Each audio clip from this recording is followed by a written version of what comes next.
അപ്പൊ കുഞ്ഞുമണിക്ക് 6 മാസം കഴിഞ്ഞ് നമ്മള് കുഞ്ഞുമണിക്ക് സോളിഡ് കൊടുക്കാൻ തുടങ്ങുകയാണ്. First day. അപ്പൊ കുന്നങ്കായയുടെ പൊടിയാണ് നമ്മൾ ഉണ്ടാക്കിയിട്ടുള്ളത്. ഷുഗർ കുട്ടികൾക്ക് നല്ലതല്ലാത്തതുകൊണ്ട് നമ്മൾ കുന്നങ്കായയുടെ പൊടിയിൽ പഴമാണ് ചേർത്തിട്ടുള്ളത്. പക്ഷെ അതാ കുഴപ്പമൊന്നുമില്ല, ഉണ്ടാക്കിയിട്ട് ഇനി കഴിക്കുമോ എന്നുള്ളത് അറിയില്ല. ഉറങ്ങിയിട്ടില്ല ഗൈസ്, ഇതിന്റെ സ്ട്രക്ചർ കറക്റ്റ് ആവണോ അങ്ങനെ ഇങ്ങനെ മെല്ലെ മെല്ലെ ഒഴുകി വരുന്ന ഒരു ഇതിലാണ് വേണ്ടത്.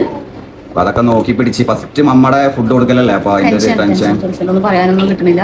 പക്ഷെ നമുക്ക് കുഞ്ഞുമണിയുടെ എക്സ്പ്രഷൻ എന്താന്നുള്ളത് അറിയാം, അതിനുള്ള ഒരു ക്യൂരിയോസിറ്റി ഉണ്ട്. കുഞ്ഞൂസ് നല്ല ഉറക്കത്തിലാണ് ഇത് വിളിച്ച് ജീവിപ്പിച്ചിട്ടാണ് ഈ കൊടുക്കണത്.